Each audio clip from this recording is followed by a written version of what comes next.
Hey guys, and in this video I'm going to be talking about the Imagine No Religion picture. It shows the Twin Towers, beautiful sky, beautiful picture of New York, and the Twin Towers still standing, and it says Imagine No Religion. Well, I'm first going to have to say this. The gospel is total opposite to religion, and I think this is just some flawed argument or whatever just to get rid of the gospel. This argument goes for religion, not the gospel. Imagine No Religion goes for religion, not the gospel of Christ. Basically, the gospel of Christ is what's motivated Americans to build up and prosper. Religion actually kills people, I agree. But people these days are not applying that word properly these days. They like to call people like me religious fanatics and stuff like that. I'm not religious. Basically, religion or a cult is some basically psychotic belief system that contemplates things without proof of evidence. There's proof of the gospel of Christ. There's proof that God exists. And the proof that Jesus rose from the dead, and proof that he existed, and proof that, creation science that, I have to say, think of all the billions of dollars wasted by the government trying to prove evolution when the living God has already revealed our origins through his word, the Bible. And it all makes sense.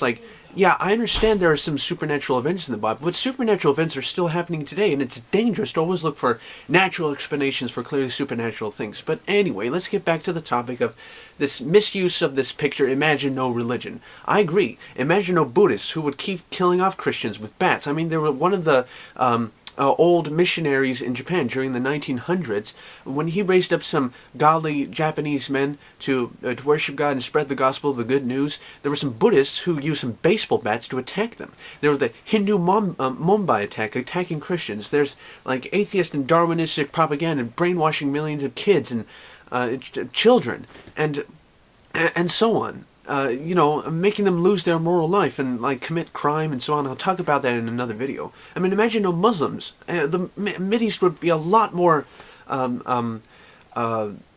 peaceful if they hadn't gotten this crazy idea from the moon god of the Middle East. I mean, if there were more Christians, blood-bought, born-again, God-fearing, people-loving Christians, the Mideast would have a lot more peace. I mean, a lot more peace. A lot.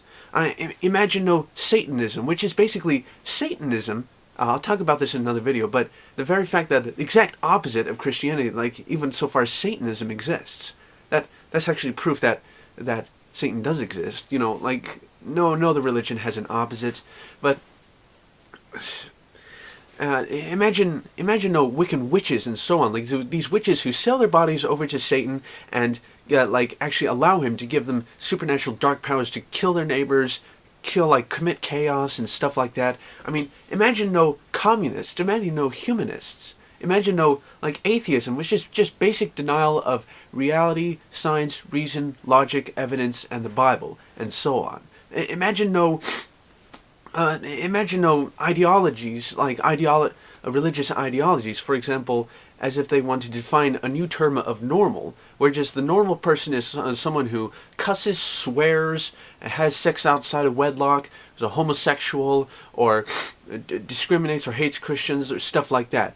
I'll talk about that in another video, but anyway, all these ideologies, Sikhism, for example, imagine none of that, which narrow-mindedly says all paths lead to God, when basically the gospel of Christ is the only one that has been confirmed true over and over. This is not some sweeping statement I'm putting over. It's based on scientific, historical, spiritual, and biblical grounds, okay? I'm not just saying what I'm saying and that's it. I have legitimate reasons and proof for why I'm saying what I'm saying. And imagine no Shintoism, which is actually a racist cult, which says the Japanese are higher up in all the people in the world, and Japan is the first ever created, and that's what they used during World War II to kill off a lot of Koreans and Philippines and Chinese and so on. The Bible says that we're all equal and we're all part of God's family. I mean, why can't we just get along?